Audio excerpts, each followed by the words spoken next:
Clara Schumann is known to be one of the most distinguished German pianists during the Romantic era.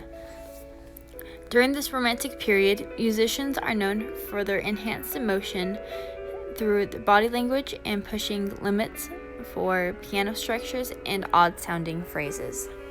She was born September 13, 1819, in Leipzig, Germany.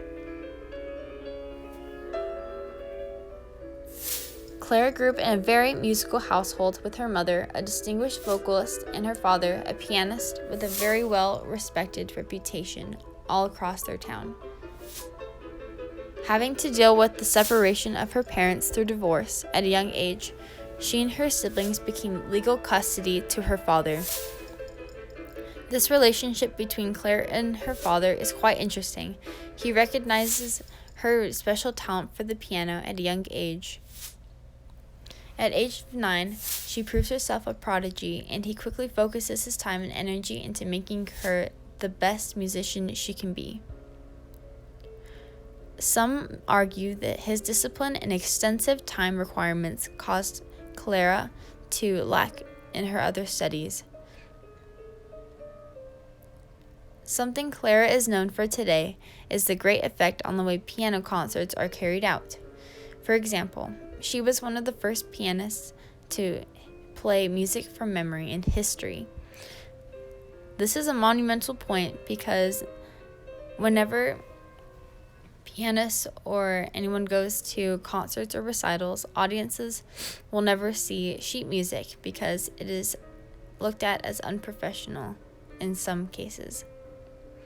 Clara did not only write songs and piano pieces to challenge those of her greatest contemporaries, but she awed Europe, being the virtuosic wonder of her day.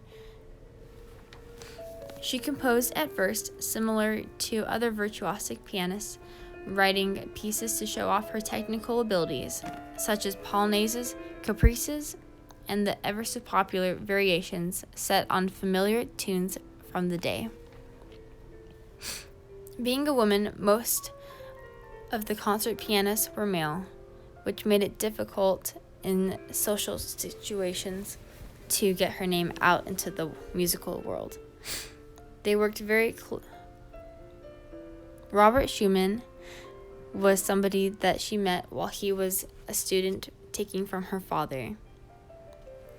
Clara was also known for her rebelliousness in the romantic department, and I'm not just talking about the time period.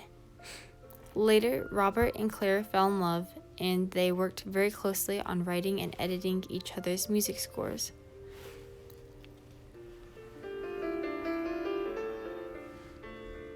Despite her father's strong objections because he felt it might hamper her career, there was a lawsuit ordered, and since the time Clara could not legally marry without her father's consent, Clara and Robert won the lawsuit and finally married in 1840.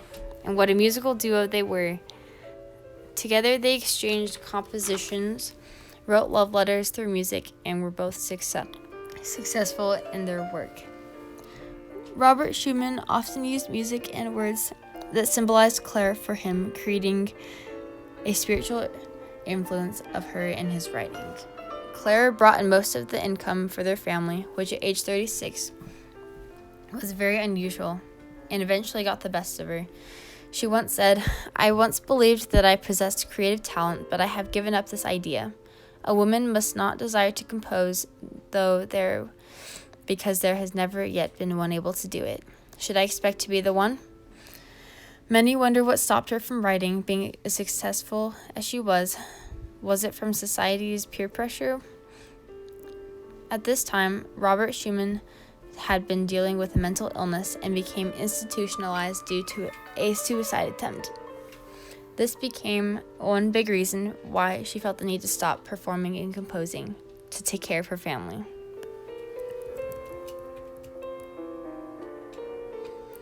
Although Clara did not while she ended her career, during her time at her best, she wrote incredible solo pieces for piano and string instruments. She wrote domestic music as well. Domestic music is family-friendly music that is typically played in the home and not difficult.